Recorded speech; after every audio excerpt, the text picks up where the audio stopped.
Hi guys, welcome back to my YouTube channel. This is Vartika Singh.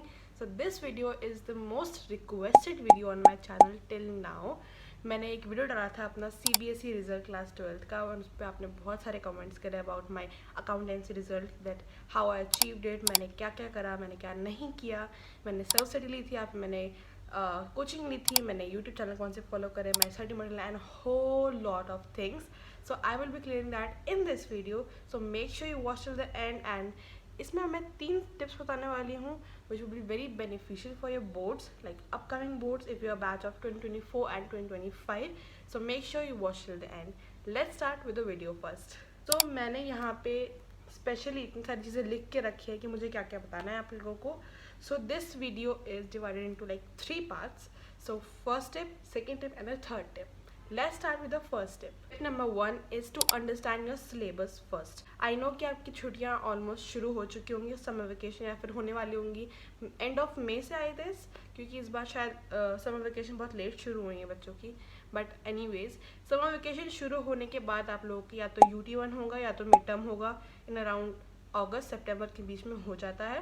And I think कि आपको अभी तक UT1 या फिर अपने मिड टर्म तक का सिलेबस लेके चलना चाहिए. उसी हिसाब से आपको प्रिपेयर करना चाहिए. अगर आपके मिड टर्म में अकाउंट्स में एडमिशन तक का आ रहा है या फिर लास्ट बुक का लास्ट 2 चैप्टर आ रहे हैं, so you should take it down and आपको वही प्रिपेयर करना चाहिए रादर दैन थिंक इतना सारा सिलेबस है, पहले सीक्वेंस वाइज कर लेते हैं, उसके बाद हम देखे जाएंगे क्या आना है क्या नहीं आना. No, that will not work at all. You have to understand your school syllabus. किस फाइनल सिलेबस तो CBSE पूरा लेता ही लेता है, लेकिन हर एक स्कूल का डिपेंड होता है वो कितना सिलेबस एक बार में ले जा जाएगा. फर्स्ट यूनिट टेस्ट में अगर आपको 5 चैप्टर आएगा, 5 चैप्टर पे ही ध्यान देना है. मिड टर्म में आ रहे हैं, मैं स्पेशली रिकमेंड करूँगी आप मिड टर्म तक का पढ़ लो, क्योंकि जून आपके पास पूरा है. So you can cover a lot of syllabus that time for frame. So I think mid term का सिलेबस आप लोगों के लिए काफ़ी अच्छा रहेगा. अगर आप फिनिश करके चलोगे तो आप प्लस पॉइंट पे रहोगे. अगर आपने ऑब्वियसली अगर आप सिलेबस ज़्यादा कवर कर रखा है तो आपके पास टाइम एक्स्ट्रा बचेगा at the time of your board exams. So yeah, I think you should focus on your midterm exam. Tip number 2 is diving into the chapter. इस टिप नंबर में 3 sub points है.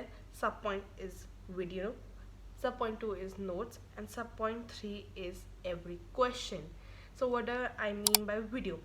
सो आपको एक chapter उठाना है अपने accounts का. Let's suppose you are taking admission of chapter, admission of a partner, sorry.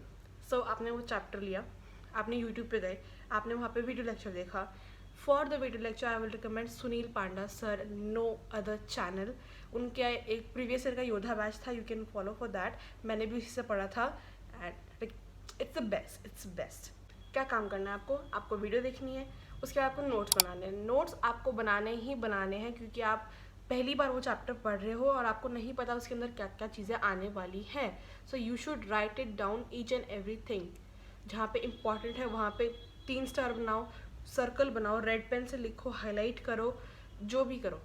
You have to make notes, क्योंकि नोट्स भले ही आपको आगे जाके काम ना आए, लेट मी टेल यू, आगे जाके नोट्स काम नहीं आते हो, स्पेशली इन अकाउंट्स. क्योंकि अकाउंट्स में सिर्फ और सिर्फ प्रैक्टिकल चीज़ें हैं. You have to solve the sums. Practical बहुत है अकाउंट्स में, थ्योरी बहुत कम है एज़ कम्पेयर टू CUT में थ्योरी बहुत ज़्यादा है, तो आप उसको बाद में भी कवर कर सकते हो. अभी सिर्फ अपने बोर्ड्स पे ध्यान दो. बोर्ड्स में आप सिर्फ और सिर्फ प्रैक्टिकल पोर्शन पे ही ध्यान दोगे. इसके लिए आपको नोट्स की ज़रूरत पड़ेगी. स्टार्टिंग में आपको ज़रूरत पड़ेगी नोट्स की. So you can definitely check out Sunil Panda sir video. Obviously सबको पता ही होगा, मेरे को बताने की ज़रूरत तो है नहीं, but yeah. The next third sub point is every question. By this I mean, अगर आपने एडमिशन का चैप्टर उठाया, आपने नोट्स कर लिए, आपने वीडियो लेक्चर्स कर ली, उसके बाद आपको अपनी बुक का हर एक क्वेश्चन बनाना है. By the mean every question is literally every question. 100 question है, 100 क्वेश्चन बनाओ. 150 क्वेश्चन है, 150 क्वेश्चन बनाओ.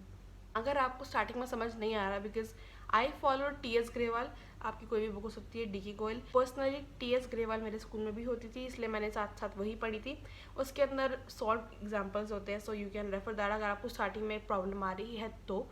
एंड आई थिंक उसमें जितने क्वेश्चन थे they are sufficient to do for the practice.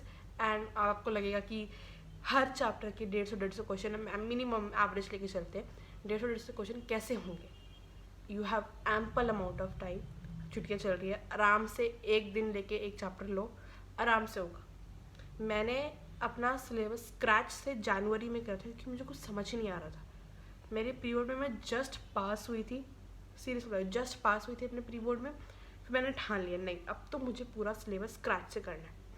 शुरुआत में you will like always obviously take time कि एक दिन में आपका एक चैप्टर होगा, ये होगा स्टार्टिंग में, लेकिन क्या पता दूसरे दिन से आप धीरे धीरे करके तेज हो जाओगे करने में क्वेश्चंस। और हर एक क्वेश्चन जो आप कर रहे हो उसमें देखो क्या नया है, क्या आपको नया सीखने को मिला है, फिर वो अपने नोट्स में ऐड करो।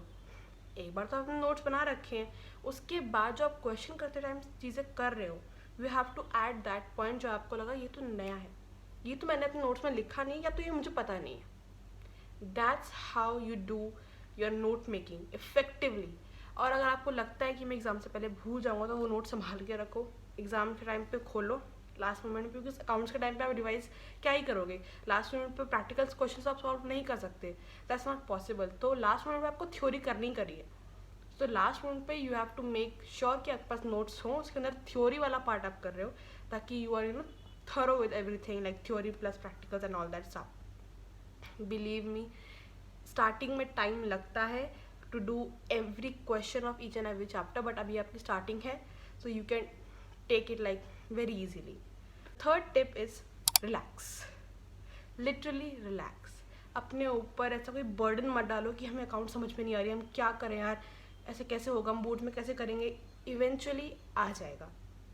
अकाउंट्स को टाइम दो, अकाउंट्स 12th की एकदम ही नहीं है जो आपने 11th में पढ़ी है, एंड जो 11th में है उनको भी नया सब्जेक्ट है, टाइम दो, आराम से हो जाएगा। सिंकिंग करो, सब्जेक्ट के साथ थोड़ा सा रिलेशन बनाओ, पसंद करने लगो, तो वो काफ़ी हेल्प करेगा आपको। Time, give it time and take it very slow. बहुत टाइम है, आराम से करोगे, हो जाएगा, कोई टेंशन वाली बात है ही नहीं। ओके, सो सम अप करते हैं what we have just learn. Tip number 1 is to understand your syllabus, जिसमें आपका डिसाइड करना है यूटी है या फिर मिड टर्म पर फोकस करोगे। प्रेफरेबली आप मिड टर्म पर फोकस करो ताकि आपका एक प्लस पॉइंट चलता रहे स्टार्टिंग से ही। Tip 2 is to diving into your chapter, उसमें 3 पॉइंट्स हमने देखे, which is notes, video, and then each and every question. Then tip number 3 is to do nothing, just relax. And yeah, I hope you all enjoyed watching this video. आपको ये video थोड़ी काम की लगी होगी, informative लगी होगी, so make sure you subscribe to my channel। अगर आपको और भी इन्फॉर्मेटिव वीडियो चाहिए, बिकॉज मेरे इकोनॉमिक्स में 95 आए थे आउट ऑफ 100, उस पर वीडियो चाहिए तो आई विल मेक श्योर कि मैं वो वीडियो बनाऊंगी। अगर आप कमेंट करोगे तो I will see you in my next video. तब तक के लिए take care, bye bye and don't take stress. पढ़ाई करो अच्छे से, अच्छे नंबर लाओ, बाय बाय।